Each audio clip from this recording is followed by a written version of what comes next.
Hello and welcome back. New year, new Skipper's View podcast episode 230.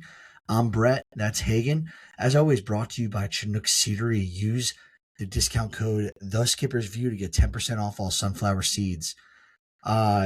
Hagen, one, I miss you, buddy. It's been, I just saw December 19th, and it doesn't feel like that long ago was our last episode of like the 2025 calendar year. And it's January 7th. It's still technically the first week of the new year, but it's like it feels like it's been forever. You went on vacation. I went back to New York, caught up with Dean. So it's been busy. We've been busy. A lot of baseball news. So today's episode, for those who chiming in, we will be just covering pretty much like the basics of everything that's happened between Christmas and now, and going through our takes on them. So Hagen, that being said, the episode, it's the Miami Peter Bendix experiment is cooking because, dude, Peter Bendix, I think, is doing a flawless job in the as leader of the regime right now in Miami.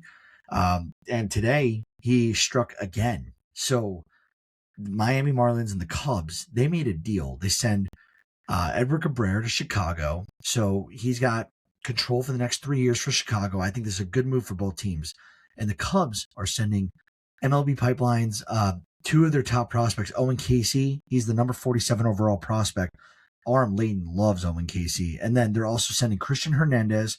He's number 11 on the Cubs top 30. I remember when Christian Hernandez, a couple of years ago when he was really young, was like, yo, this guy's a dude. And Edgardo De Leon. So the Miami is just making moves. They are moving their pitching, which is what they have a surplus of. They're acquiring prospects, and they are filling out this major league roster on a team that, they didn't win the division obviously last year. I think they were a few games below 500, maybe 4 games in the NL East, and they're already so much better on paper. I think going to this year with Sandy Alcantara, year 2 back from the TJ.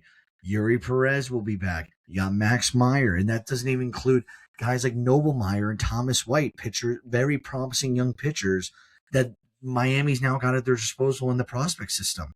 They got Ryan Weathers, Jansen Junk, Braxton Garrett. They got some dudes. And I was going to wait to talk about it later. They just signed Pete Fairbanks. Obviously, Ronnie Hernandez is going down for the year. Boy, Hagen, talk to me. You're a Mets fan. This is the NL East. I need your thoughts on Miami, because to me, it just seems like all great decision-making right now. I mean, yeah, on the Miami side first, I think we all kind of expected a pitcher to get moved. That's kind of the reports that were coming this offseason, especially when they had those pitchers, like you said, like a Thomas White who can step in, Robbie Stellan maybe, who can already fit into the rotation on opening day there for you. So it kind of made sense, especially on the Edward Cabrera case, where this is the first time in his career he put it all together. He's been almost every single year, it's always this guy's going to break out. This guy's going to break out. This guy's going to break out. This is the first season he threw over 100 innings. And he showed frontline stuff last year. I mean, I believe his changeup averaged 94 miles an hour. I think he can get up to 96. I mean, the stuff's ridiculous. The curveball's great too. So this is just selling high on a guy that he's put it together for one season so far in his career. And there's a lot of risk on the Cubs side of it, but I love this move for the Marlins. I mean, I was talking with people earlier today. Like, I don't think it's that crazy to say that Peter Bendix is already a top 5 executive in all of Major League Baseball. I mean, for what he was doing with the Rays as the assistant GM down there, and what he's done with the Marlins in this 2 or 3 year span already, I mean, it's incredible. Like, the Marlins, as a Mets fan, the Marlins like scare me going more in the future. They scare me. Like 5 years down the road, I'd probably be more scared of the Marlins right now than I am of the Phillies. I just think the Marlins are in such a good direction right now, and I trust Peter Bendix and everything he's doing. He's going to get another full year of his player development underneath him, which he's known for being very, very good at. But I love that side of the deal. And on the Cubs side, too, I love this deal. I really wanted the Mets to go out and get Edward Cabrera, but obviously there's a lot of risk, like I just said. The first time he ever threw over 100 innings in his big league career, and he's been up since 2021, too. I mean, even in 2024, he threw 96 innings and a 5 ERA. It's like this guy finally put it all together, threw 137 innings for a 3.5 ERA last year. He was phenomenal. Like, this is what everyone has been waiting on for Edward Cabrera. The stuff's always been there. It's just been the health. Can he throw strikes? There's all those issues. But I love this for the Cubs. Obviously, you have a guy like Owen Casey, but you had a little bit of the clog in the outfield anyways, where it felt like him or Alcantara was going to get moved, I would assume. Just seems like it's been clogged there for a while. But I love the Cubs taking a shot here. And obviously, they don't have to go spend the money to get a pitcher. And you get a guy in Edward Cabrera, too, who has 3 years of team control as well. I mean, it's not like you're just getting a guy who's going to have a year like a Freddie Peralta would. You have 3 years of Edward Cabrera, and he could be a 2 for you for the next 3 years. Yeah, and the one last thing I'm going to highlight here in the Miami is, I wanted the Yankees to get Edward Cabrera too, but now that I look at it, look who the Cubs had to give up. They gave up a top 50 prospect on top of Christian Hernandez, who I mentioned earlier. He had a lot of prospect buzz back in 2020, 2021 as a young lad. The thing is, he's 22. He's not supposed to be up until 2027. He's in high A right now. He had comparisons out of the DR. He signed for $3 million. And he was getting, I'm looking at his profile, comparisons to Machado and A-Rod. Like, who knows, what a 22-year-old in baseball is going to do? The answer is no one until it happens. But guys who have that type of promise and pedigree, at that age, I don't count that out. Bendix might have just fleeced the Cubs, and we won't know for a few years, because I really do believe in Owen Casey. Like I mentioned earlier, Aram Layden last year and the year before that was all over Casey. Couldn't stop, and like in Aram we trust. So I have to think, being a Miami fan, I'm freaking stoked right now that my team is just building depth, and like I'm looking at the prospect pool right now, like guys like Starlin Caba. I remember when they traded for him from the Yankees, and he's now their 6th ranked prospect. Joe Max in the top 5, Robbie Snelling, Avi Arquette. They are. Kemp Alderman's number 11. I have his first Bowman, and Kemp Alderman was like, he's supposed to be a guy. So it's like they're just building depth. Dylan Head is ranked 13th in this system now. Dax Fulton, does that name ring a bell? The 24-year-old who had TJ, I'm pretty sure last year. He's a lefty. He's 6'7", 245. I had him in every dynasty league. I'm big on Dax Fulton. Look him up after. But this is now their 15th ranked prospect in the system. This was a guy who was like their top 5 guy, I think, like 2 years ago before surgery. But like, this is how much depth they've added in a year and a half, 2 years with Peter Bendix, and it's astonishing. I mean, yeah, like the depth they have there is crazy, just because like this is not a team that has to compete right now either. It's not like they have a window that's like the Phillies per se, where it's, hey, we got to start winning now because our window's starting to close. Like, no, their window, I wouldn't even say it's opened yet. I mean, this team obviously came down to the last week of the season. They were still in the running for the wild card spot, the last wild card spot in the National League. But this team is young. This team is cheap right now too. They don't have any big contract guys on the team too. So like, this is just the young guys that have been there. Bendix, this is not even all of his guys yet. Like, he hasn't put his full claws onto this organization and said, this is the team I want to build. Obviously, so you got like a David Stearns, who's done that this offseason, where he's starting to put, I want my team, not the team that was given to me. Give it a few more years, let Bendix create his team, and knowing that he's probably a top 5 executive already in baseball. The Marlins are going such good places right now. If I was a Marlins fan, I'd be so excited, and I'm very excited for all the Marlins fans out there. Yeah. Good for the Marlins. They've been down in the dumps for a little bit, really, honestly. Since I don't even remember the last time they were relevant. What was it, like Stan's MVP year? They might have made the playoffs. I don't even know. I don't feel like doing that deep dive. I believe they made it, but they were not a good team. They were not a good team. So yeah, there was like nothing to get excited about. It's like they skeeved their way into the playoffs. So we'll talk about another playoff team here, because this is, it's a week old, but we gotta highlight it because it was a shocker out of left field. I did not expect this. Japanese righty, Imai, believe you pronounce his first name Tatsuya Imai. Tatsuya Imai. And he signs a 3-year deal with the Astros. So there's a couple things going on with this, and we'll get to the bigger picture after we talk about Imai, because we got another Japanese star to talk about here in the hot corner. But the Astros, who we know are losing Framber, it does not seem like Framber Valdez is returning back to Houston. So they're getting Tatsuya Imai for 3 years. They have opt-outs in the 26 and 27 seasons, which is kind of weird. The deals were $54 million, according to Mark Feinsand of MLB.com. And he could earn $3 million in incentives. There was 100 innings this year. So I did not expect this for Houston. They add him to a rotation with Hunter Brown, who looks awesome. Spencer Arrighetti, who had a down year and an injured year. But Arrighetti, I think, is nasty stuff. McCullers, he's talented. He's been injured forever. Christian Javier was bouncing back from injury last year. What do you think? And they got other guys like Miguel Ulloa, Jason Alexander, Brandon Walter. I don't want to sell any of their pitchers short. JP France. Is Houston, is this rotation formidable enough to win a playoff series? That's a hard thing. I think health is a big factor here too, because I think they have a lot of guys who could be a 4 and a 5 in the rotation for them. But obviously, Hunter Brown, but you can put him toe to toe with anybody in the big leagues right now at this point and expect a win out of him. I think it depends. Like, what are you going to get at Christian Javier? Is he going to be healthy? Because Christian Javier, we've seen what he can do. Obviously, threw a no-hitter in the World Series a few years ago. But I think it depends. I mean, Amaya is going to be the 3 for you there. So the way I think about it in a playoff series is you just need really 3 good starters. You need 3 guys to put out there on the mound and say, we trust you to go out there and give us a win today. After that, you just need guys that'll get you to the postseason. Because your 5 starter's not going to start for you in the postseason. You probably should throw him in the bullpen if he's even on the roster for you. So I think this rotation, if everything clicks, can be a team that goes to the World Series and do that. Obviously, this offense is insane. We can't deny that. Like the team itself, obviously they have a few little holes, maybe improve the bench a little bit more, but this offense bangs. It's really, really good. Hunter Brown's going to be a Cy Young candidate. Amaya, I think, could be the X factor here, though, in the rotation. You could say a lot of guys, too, though, like a Javier, but I just think there's so much uncertainty with him, too, where I've seen like some projection models give him like a 4.3 ERA, but then there's some people who believed he was a $150 million pitcher, which obviously only got $54 million, but it's going to be really very curious to see, are they going to try to add another way without spending too much money? Going to try to make a trade for like a Mackenzie Gore, per se. Go try it out, get another guy out there and fill the rotation better. But just on the MI deal itself, I had like 2 big takeaways. One from a team aspect and how guys were viewing him, and one from the player aspect in MI. And on the player aspect, there is obviously got this 3-year deal and he can opt out after each year. To me, this was him saying that he didn't have the market that he really wanted to.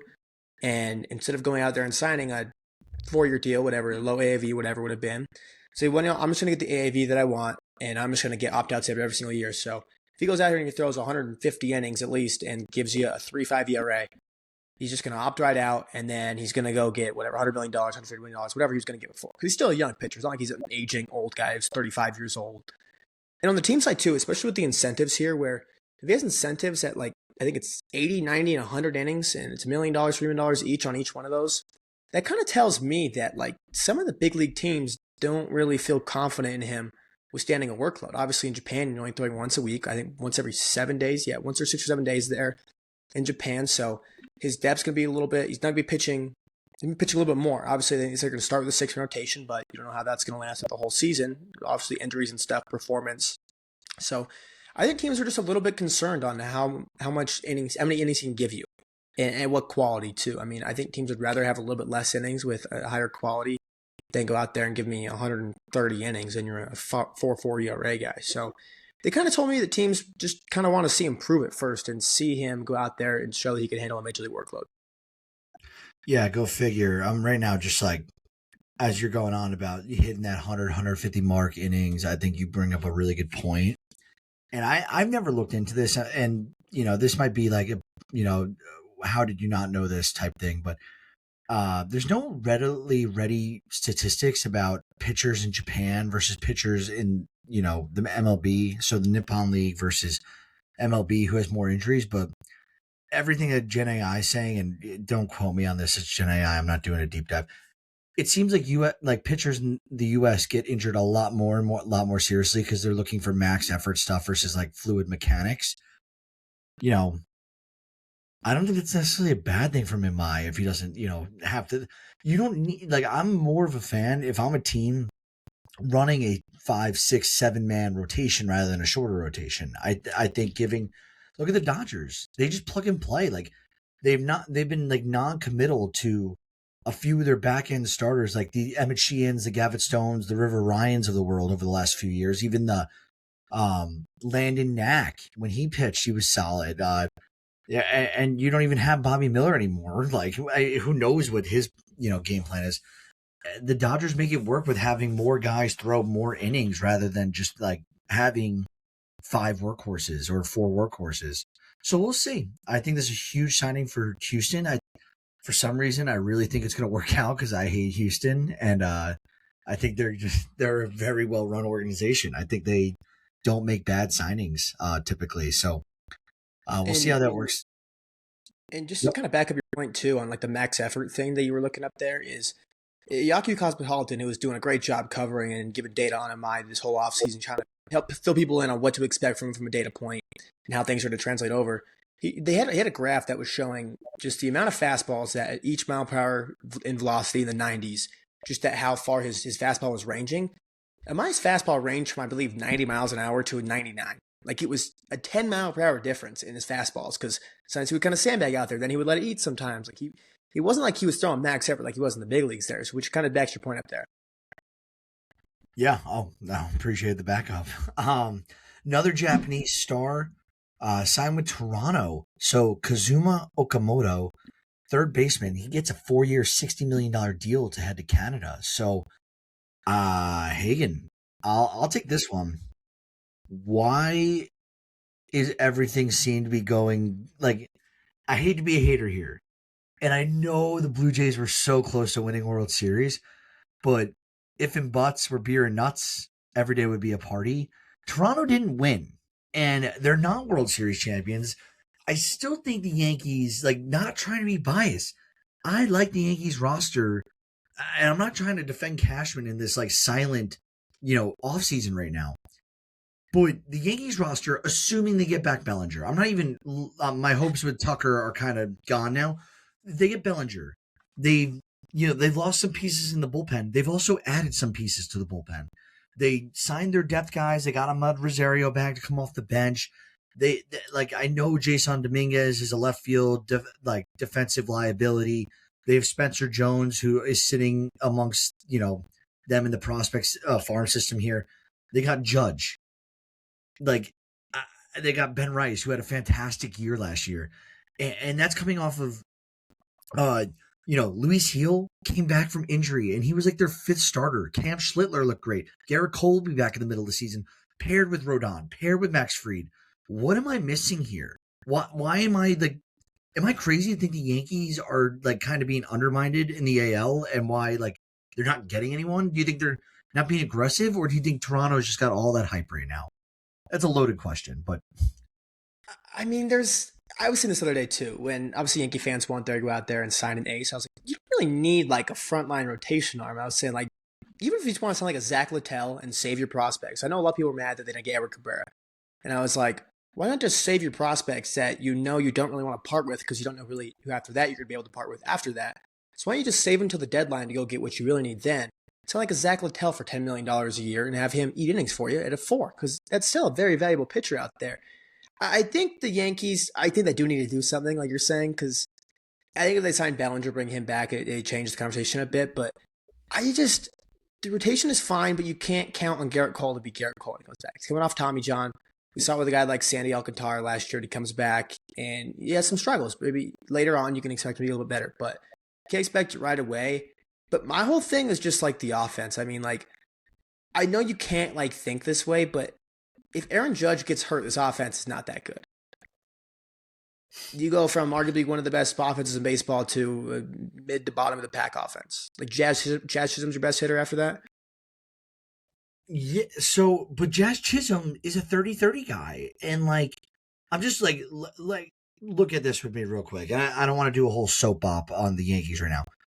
We know Rodon, we know Fried, we know Heel and Schlittler. Those are 4. Yeah, I think very, very, very highly reliable. All those arms.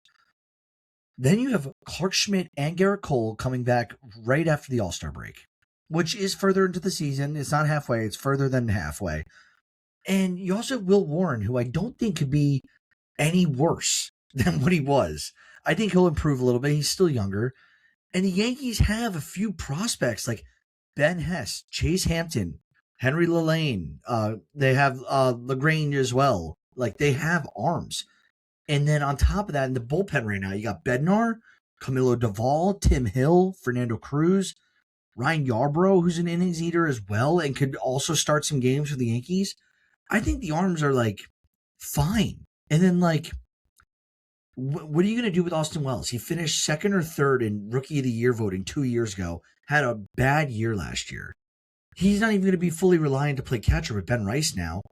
I think Wells bounces back a little bit. You got Rice, you got Chisholm, Ryan McMahon they signed, who's defensively incredible at the hot corner. Hopefully he gets the back going a little bit in a short porch Yankee Stadium. Volpe, trade him. Just promote George Lombard Jr. And I know it's way too early. And then Grisham, Judge, Stanton, Dominguez, and then if you get Belly back, it's a complete roster, dude. Maybe one more bullpen piece, like another lefty. Yeah, I guess you're right. I guess maybe I was buying the Blue Jays hype a little too much, being a little harsh on the Yankees, because like I honestly just disrespected the hell out of Ben Rice, who's a guy who like would not even surprise me if he got MVP votes. Like that dude absolutely kills the shit out of baseballs. That guy would not surprise me if he gets MVP votes this year. That's how good he is. But I just kind of look at it in the sense of like a Stanton. Obviously, he was really good last year, a 158 WRC plus was on the field, but I just don't know how. Stanton to me, I just don't.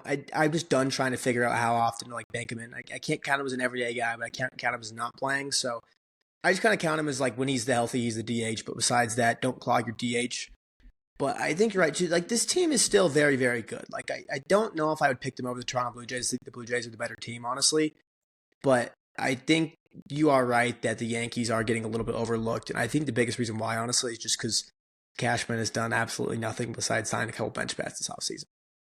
If you take out Stan's 2019, which he played 18 games, and then in 2020 he played 23, but there was only 60 some odd games in the schedule in 2020. He has never had less than 24 bombs in a season wearing pinstripes. So I know he's getting overpaid for 24 home runs a season, but 38, 35, 31, 24, 27, 24. He has two blip years in the middle of it, but like I feel the Yankees with Dominguez, that's the best part. And they could also call up Jones, is they have youth to play in defensively, and then they let Stan DH. And that's where he thrives. So we'll see. We'll see. I don't want to talk about the Yankees anymore. They're boring me. I do want to talk about this. So we just talked about Okamoto and the Toronto Blue Jays landing a big guy from Japan. We talked about Imai in Houston landing a big guy from Japan. And that doesn't include Munetaka, who signed with the White Sox a couple weeks ago. All of these guys from Japan this year, compared to we've seen Yamamoto and how much he got. We saw Kodai Senga and how much he got with the Mets. If you look at the last few contracts from the 2023 to 2025 seasons, Yamamoto, 12 years, 325. Jung-Hoo Lee, $113 million across 6 years. Yoshida, $190 million over 5 years. Senga got 75 for 5, and Shota got 4 years, $53 million. Shota got opt-outs, and he was also older than these guys as well when he signed.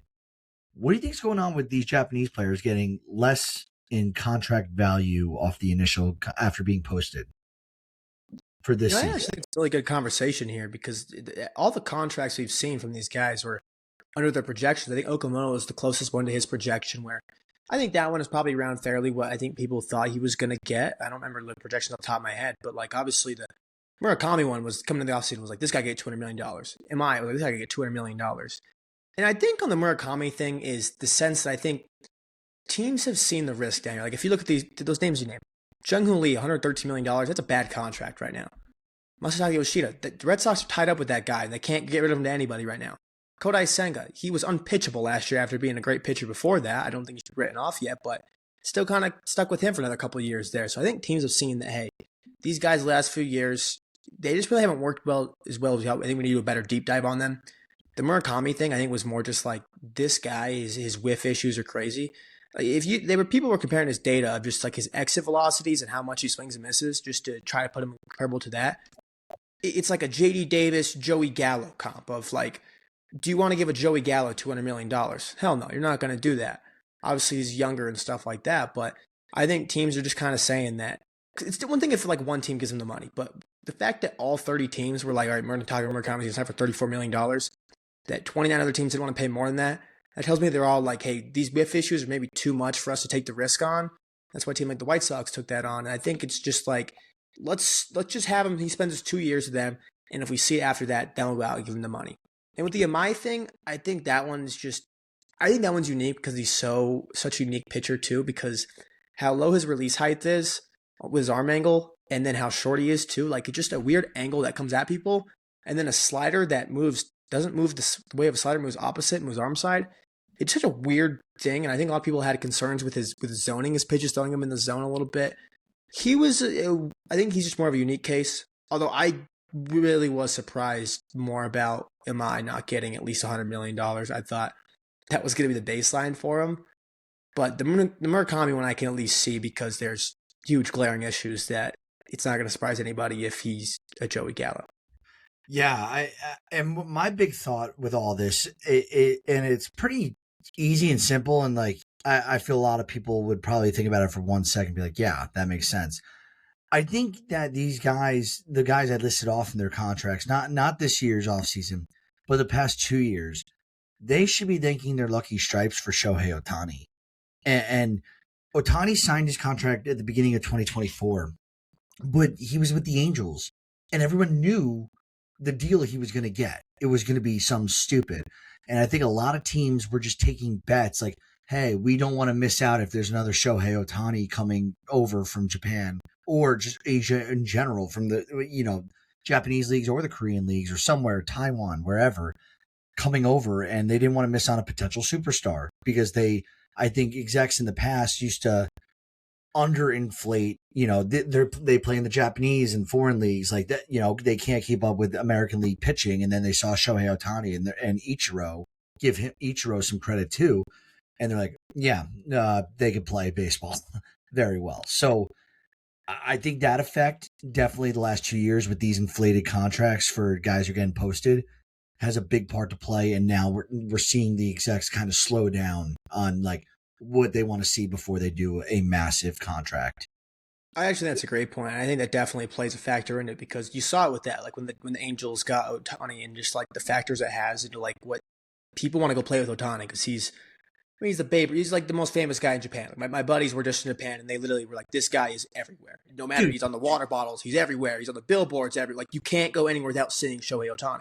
I would say Shohei Ohtani right now is less popular than maybe 5 people in the world. It's like, in terms of people who know your name, I would say it's Taylor Swift, probably Donald Trump, the Pope, maybe like... I think it might be higher up than the Pope, honestly. Then Messi. And if we're talking sports only, you got like Ronaldo, Messi, and Ronaldo, and then Ohtani, probably the 3. Yeah, and Ohtani. Like, Ohtani has done that he is now like... More people know Ohtani than know Aaron Judge. Far more. Like, it's crazy.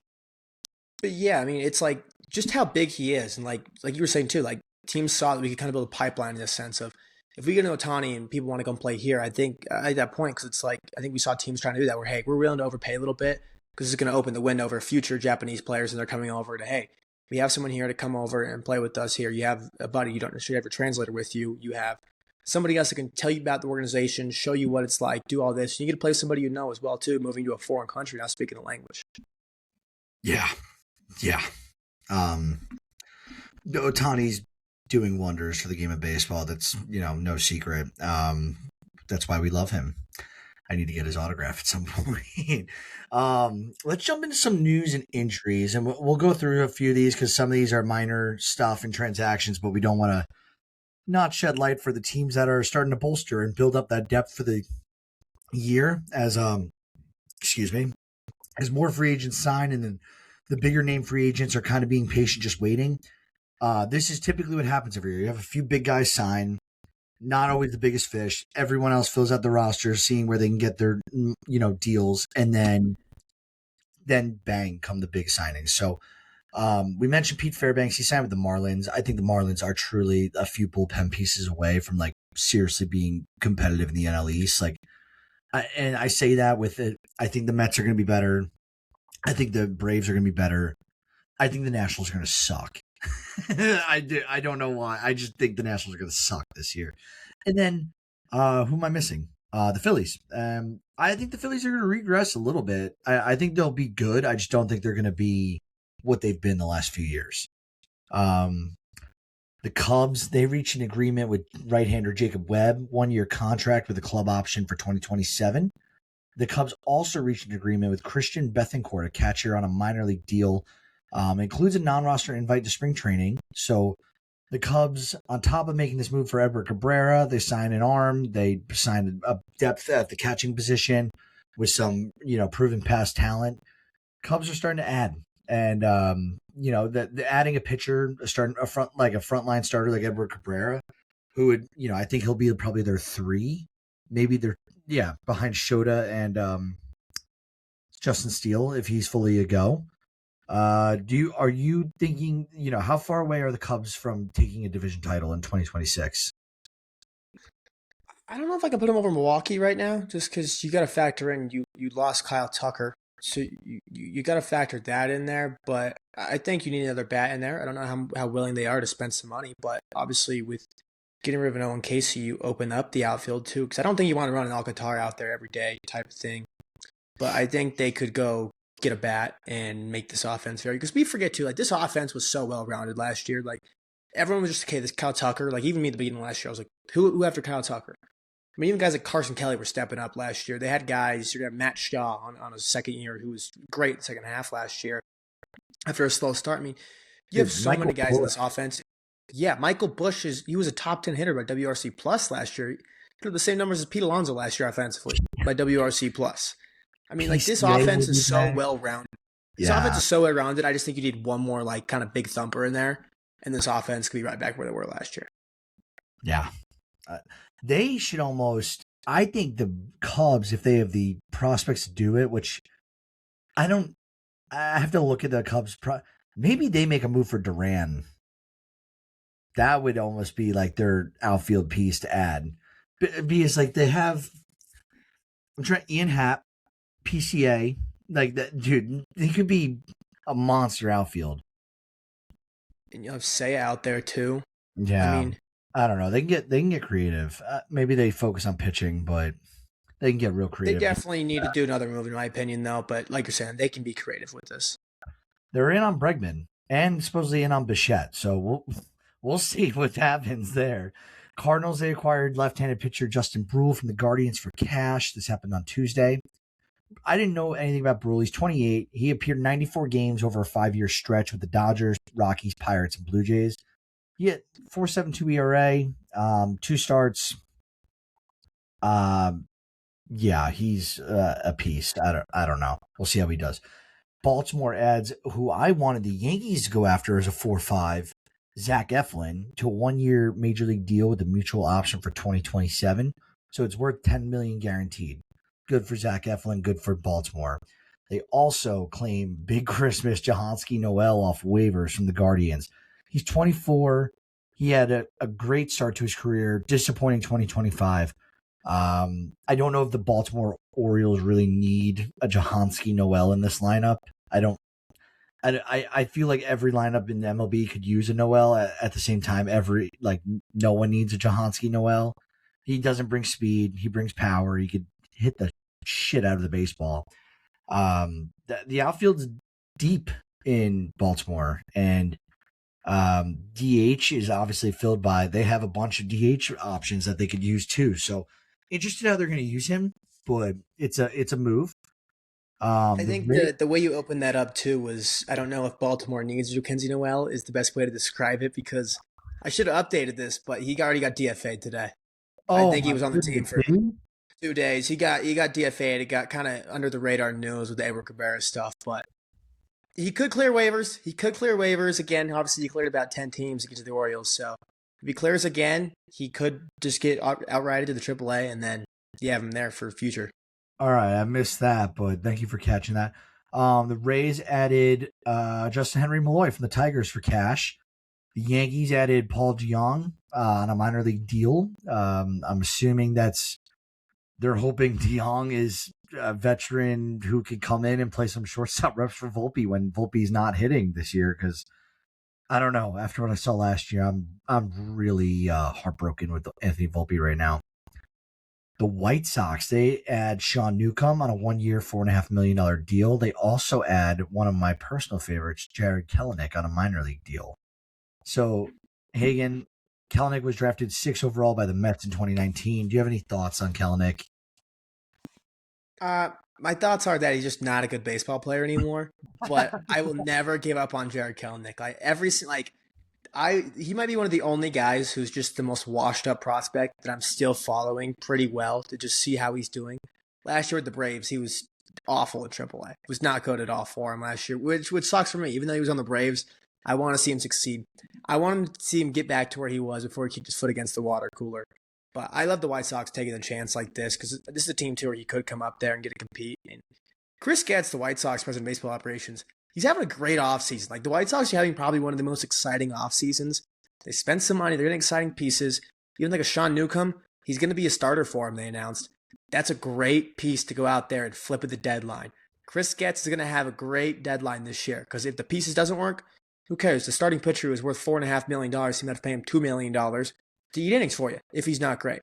I mean, Chris Getz has made some incredible signings this offseason where the team's not going to compete. Why not do this and spend your budget on this? And then deadline, you flip and get prospects. You're in a better spot with a farm system that's already getting pretty solid underneath him. Dude, and he still hasn't moved his trump card, which is Luis Robert Jr. That Luis Robert Jr. has been in trade talks for no short of 2 full seasons now. He's a super, super talented baseball player who's had ups and downs, both with injuries and just plateaus in his performance. If he gets hot before the deadline and has a good first half, dude, I think somebody's gonna bite and trade either multiple prospects and or MLB ready guys for him, and the White Sox just get that much better. I will tell one quick story. I see we're already at 36 minutes, and I want to end this by 45. So we still got some news, but I'm going to tell the story quickly. In fantasy baseball, in the big league I'm in with Dean, his dad, and all of those guys, who it's a lot of shit talking in that league. Long story short, basic rules: you get to keep 5 guys a year. That's it. It's a keeper league. If you keep 1 guy, you sacrifice your first round pick. You keep 2, second round pick, and first, and so on and so forth, all the way through the 5th round. This is a league where I kept seeing people keep prospects, and that's how they hold on to the guys forever. Like Juan Soto's never getting released because he was kept since he's been 18 years old. So there's no penalty for holding on to them besides the draft pick. So virtually the top 45 guys every year are kept, and 5 or so prospects that people are thinking are going to be the next Shohei. A few years ago, I made a massive mistake. I kept Jared Kelenic with my 5th round keeper, and he got sent to AAA maybe 3 times that season. So I changed my team name as punishment to myself as AAA Kelenic. So that's my Jared Kelenic story. I'm like you. I'll never stop believing in Jared Kelenic. I love him. I hope he works out in Chicago. Let's jump to a AL Central competitor to the White Sox. We got the Twins. They added Orlando Arcia on a minor league contract with an invitation to spring training. Arcia came from, for those who don't know, he had some solid years with Atlanta. Decent hitter, so maybe this helps bolster. And you need a guy like Arcia in the middle of the infield because it seems like Twins can't stay healthy between Jose Miranda, Royce Lewis. Who is the guy? Alex Kirilloff in the infield kept breaking his wrist a few years ago. Like they just have had so many injuries and they need depth. Yeah, and like a minor league signing on anybody is, I said earlier, I love every single minor league signing for everybody.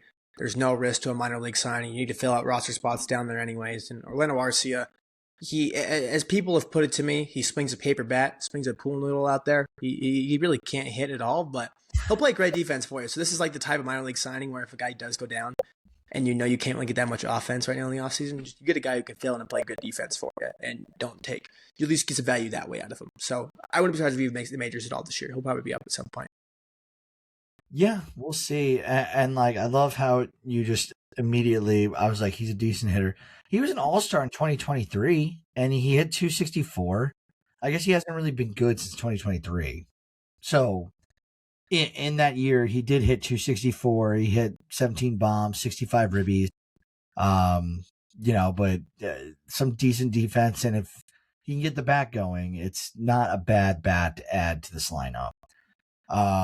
Let's talk the Royals. They extended Matt Quatraro to a 3-year contract extension. I like to see that for Kansas City. That's showing some loyalty, as well as like we're going to keep the leadership, steady, and work with this young core of Bobby Witt and Pasquantino and Michael Garcia and build it out. Let's talk about the Athletics. They extend Tyler Soderstrom. So this is the largest deal that was inked recently that was not by a free agent. It's an extension. So the Athletics, 7 years, $86 million. The Athletics don't pay for anyone, and they paid Soderstrom. Hagen, what are your thoughts on this deal? I absolutely love this for Soderstrom because obviously he kind of broke out last year. He's a great player. I think it's great to lock your young guys up and do this. I think he's a good guy to do that because he showed you something too. I know Brent Rooker's talked about it before, where you know how hard he is as a guy who was a catcher and then got put in a different position and then got put in left field. Never played it before. He's been there every single day and was a finalist for a Gold Glove. I mean, that tells you a lot about what he is as an athlete and what's good defensively. And the bat's his calling card too. I mean, this guy's a great hitter. So I love this for him to go get your money, go guarantee your money there. On the A side of things, I like to see them spending money. Yes, I really like to see that. Obviously, they're kind of building this core. Obviously, you got him, you got Butler, you got Rooker. Just this kind of core that you're locking up when you're finally in Vegas to kind of build around. Nick Kurtz as well. You have these guys we're going to have like a solid team by the time we get to Vegas. But at the same time, the back of my mind's kind of telling me, is it because you're spending the money now on this guy? Does that mean that money you can't spend on top of that? I know we saw last year where there were some extensions that were just trying to get guys to where the payroll was at a certain point where you could not get sued by MLBPA. So obviously it's not this year. They already had the money this year, and the extension won't kick until next year. But I just kind of wonder if they're not going to spend any money on top of this. It just doesn't really sit right with me as much. But for Soderstrom type of point, I love seeing that. I love seeing them give him the money that he deserves early on. Yeah, he's a good player. Definitely deserves it. The Angels, they signed Kirby Yates 1 year, $5 million. They also add Taylor Saucedo. He's a 32-year-old. Became a free agent after being non-tendered by the Mariners back in November. He appeared in just 10 games last year for Seattle. 7.43 ERA. Was not good. Interested why the Angels made this move, especially for an older guy. But we'll see. Maybe they think they saw something that they could tweak and get that ERA down, and he can help the bullpen. Speaking of the Angels and bad decisions, so they finally bought out the contract with Anthony Rendon. So Anthony Rendon, famously, for those who don't know, signed a 7-year, $245 million deal, arguably the worst deal in baseball history.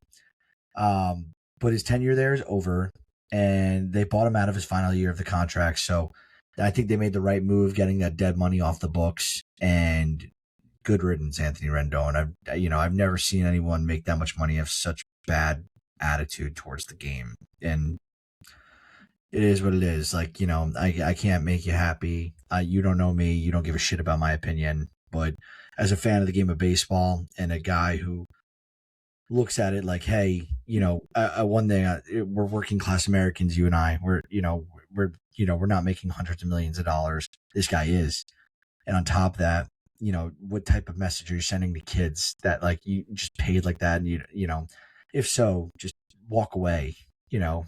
I know you signed a contract, but it's kind of disgraceful the way he's handled this, in my opinion. Yeah, it's just been bad too because you're seeing like it's not even just the money and complaining about it. It's the being healthy, and then it's the fighting a fan in the stands. It's just all this stuff, and it's just a bad example. I wish I could get $245 million and complain about my job. I would love to do that, and I would be that bad example if I could get that money. But it sucks to see him do that going forward. To see this, just like you're saying, for kids going forward, and like there's kids out there who probably wanted Anthony Rendon jerseys for Christmas when he signed with that team, and those kids had to wear that jersey knowing that's their only jersey, and he does that. Exactly. There are definitely kids in the Los Angeles, Anaheim area who are excited after his tenure with the Nationals. Like, we brought in a superstar. We brought in an all-star. We'll call him. I'm not calling him a superstar. Take that back. He doesn't deserve that. We're bringing this all-star player who's really good at baseball to help us out, and he's just gonna bum it out for 7 years here. Andrew Heaney, he's 34. He's retiring. He had 56 wins across 230 games, 208 career starts. So good riddance, Andrew Heaney. Congratulations on a great career, and good luck in your next chapter. One last thing I want to talk about in the news and notes. So the USA roster is really filling out for the WBC. Catchers right now, Will Smith and Cal Raleigh. Infielders, Bobby Witt Jr., Gunnar Henderson, Bryce Terang, Bryce Harper. Outfielders, Carroll, PCA, Judge. DH is Schwarber. Your rotation is Skubal, Joe Ryan, Skeens, Logan Webb, Matthew Boyd, Clay Holmes, Nolan McLean. And then your relief pitchers, Mason Miller, Bednar, Griffin Jacks, Garrett Whitlock, Garrett Clevenger. Dude, this roster's scary. Nolan McLean, who is a top 20 pitcher, pretty much consensus right now in baseball, is going to come out of the bullpen. You have Skubal and Skeens. You have the two best pitchers on the planet. I didn't want to call out McLean because, like, outside of McLean, who we know has talent, it's like Matthew Boyd's on this roster. Like, he's now the outcast, Matthew Boyd. Like, and he's a good veteran pitcher. He had a great year last year with Chicago. He got Cy Young votes. But it's just like funny because it's like Skeens, Skubal, Logan Webb, Matthew Boyd. And then, like, you have one talented, really young pitcher who had, like, a fantastic, like, you knew they were going to have one of those guys, whether it was, like, McLean, Mizorowski, or, like, someone of that essence. But it's just, like, Matthew Boyd. God. Japan. I don't think it's crazy to coin this as the best pitching rotation, just pitching staff, if you don't include the bullpen, too, that has those great arms in there. I mean, this is the best pitching staff I've seen in my life. It might be the best staff if you ever. I don't think it's crazy to say. When has a team had the two best pitchers on the planet going 1 and 2? I've never seen that in my life. Like, maybe next year we'll see it with, like, Snell, Ohtani, depending how healthy Snell is and what Ohtani's doing for the Dodgers. But, like, it doesn't happen often, you know. But both those guys have 1 and 2 pitcher in the world type stuff when they're on. So we'll see. Last take from me, and then Hagen, anything else you got? The Pirates, they signed, Ryan O'Hearn to this multi-year contract. So it's the first time in 9 years the Pirates have signed a free agent to a multi-year contract. Let that sink in. 9 years they haven't signed anyone to a multi-year contract. That's crazy. It's the first time since Ivan Nova. 3 years, $26 million. I get you might have gotten burnt on the Ivan Novan deal, but you lost $26 million. That's like half of Rendon's salary for 1 year for the Angels. Like, they had him for 7. Think about that. And, like, the Pirates were scared ever since to sign someone. So hopefully Ryan O'Hearn does not deter the Pittsburgh Pirates from signing other guys to multi-year deals. But Pirates are also kind of like the Marlins. They're really starting to fill out a roster here, and they're going to look like they're going to compete for this division in the Central this year. I mean, yeah, it's funny too on the contract with O'Hearn, because I don't know what the funniest part of that is. Obviously, it's great the Pirates finally spent the money, but, like, just here, is it funny that it's Ivan Nova was the highest paid free agent contract? Is it funny that it's only $26 million, or is it funny that it's been 9 years since it was signed? I don't know what's funniest out of all the three of those things. That's just hilarious to me. But you love to see the Pirates do this and make moves. Obviously, they showed us the Schwarber thing. They have the money. They can afford to spend the money. So you better damn well go spend more money, because you've already showed us you can pay $40 million a year for a hitter. You still have more money you can go out there and spend, Pirates. Like, this team's still not that good. You need to add more to it if you want to compete in this division. Go get some bullpen arms. Go get some more bats in this roster. Then you'll have a real shot. Yeah, they definitely do. Definitely need to add still, but I am impressed with what they've been doing. Hagen, anything else from you? I'm all cooked on baseball material for the night. Yeah, I mean, we did get some breaking news about 10 minutes ago here. Jeff Passan tweeted out that right-handed pitcher Michael Lorenzen is in agreement with a 1-year deal for $8 million with the Colorado Rockies. So exciting to see the Colorado Rockies take a shot there. There's a club option for $9 million next season, so they're getting some innings in there in the rotation that needs some. So shout out Rocktober. Poor Michael Lorenzen. Even though rich Michael Lorenzen just got $8 million, but like, oh God, I would not. Like, I know I keep advocating for the Rockies, but I am not. If I were the pitcher, I would not want to sign in Colorado. It's just like where pitchers go to die. So, thank you for updating that. I didn't see that while we were on here. Outside of that, go buy merch. Go check out the website. We got a ton of blogs coming out. I know our team will be huddling earlier this month and next month to just kind of go over 2026 plans, but it's going to be blogs, more blogs.